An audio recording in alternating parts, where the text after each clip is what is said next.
গতকালই কলকাতা দেখেছে সেই মিছিল। বাংলা ভাষা এবং বাঙালির অপমানের প্রতিবাদে রাস্তায় নেমেছিলেন মুখ্যমন্ত্রী মমতা বন্দ্যোপাধ্যায়। রাগ পোহাতে না পোহাতেই আবার বাঙালি হেনস্থার অভিযোগ। রাজস্থান, মহারাষ্ট্র, ওড়িশা, ছত্তিশগড়ের পর এবার অভিযোগ উঠেছে হরিয়ানার বিরুদ্ধে। হরিয়ানার গুরুগ্রামে নাকি রাজবংশী এবং সংখ্যালঘু শ্রমিকদের আটকে রেখে হেনস্থা করা হয়েছে। বৈধ কাগজপত্র থাকা সত্ত্বেও চাপ দেওয়া হচ্ছে জমির দলিল নিয়ে আসার জন্য। গোটা ঘটনা নিয়ে অভিযোগ জানিয়েছেন তৃণমূল নেতা পার্থ প্রতিম রায়।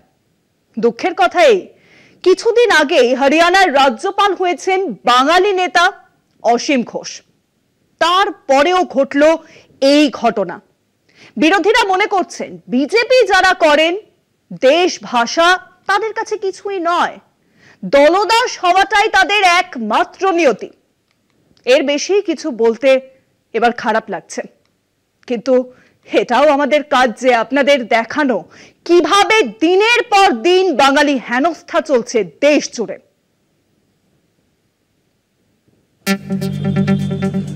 ফের ভিন রাজ্যে বাংলাভাষী বিতর্ক, ফের পরিযায়ী শ্রমিকদের বাংলাদেশি আখ্যা। হরিয়ানার গুরুগ্রামে একাধিক রাজবংশী এবং সংখ্যালঘু শ্রমিককে আটকে রাখা হয়েছে। এমনকি বৈধ কাগজ থাকা সত্ত্বেও দলিল আনতে চাপ দেওয়া হচ্ছে তাদের। অভিযোগ তুললেন তৃণমূল নেতা পার্থ প্রতিম রায়। আমি জানি তারা এখানকার স্থানীয় মানুষ, ভূমিপুত্র, মৎস্য শেখ মুসলমান, কেউ বা রাজবংশী সম্প্রদায়ের মানুষ। তাদেরকে যেভাবে হয়রানি করা হচ্ছে বিজেপি শাসিত রাজ্যগুলোতে, হরিয়ানার গুরুগ্রামে এই এতগুলো মানুষ উদ্বিগ্নতার সঙ্গে দিন কাটাচ্ছে।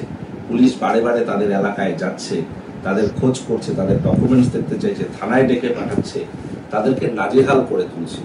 এই বিষয়টি অত্যন্ত গুরুতর এবং উদ্বিগ্নের ব্যাপার। ঘটনায় তীব্র প্রতিক্রিয়া জানিয়ে বিজেপির বিরুদ্ধে তোপ দেখেছে কংগ্রেস। বিজেপি শাসিত রাজ্যে বাংলা ও বাঙালি বিদ্বেষের পরিবেশ তৈরি করছে বিজেপি, অভিযোগ তাদের।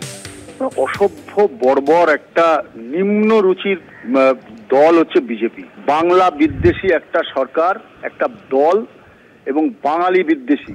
আজকে পশ্চিমবাংলায় সংখ্যালঘু সম্প্রদায়ের বাঙালি বাংলাভাষী মানুষকে এরা আক্রমণ করছে সারা রাজ্যে। আর এখানকার বিজেপির নেতারা বড় বড় বাটেলা আর যে বড় বড় কথা বলে এখানে, তাদের তো এর উত্তর দেওয়া উচিত।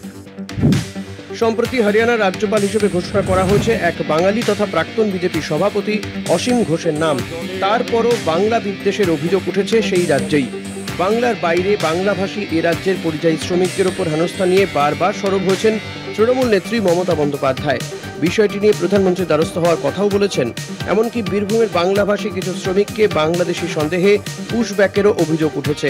এরপর হরিয়ানায় একই ছবি ওঠায় পরিস্থিতি আরও জটিল হয়ে উঠেছে বলে মনে করা হচ্ছে। কলকাতা টিভি।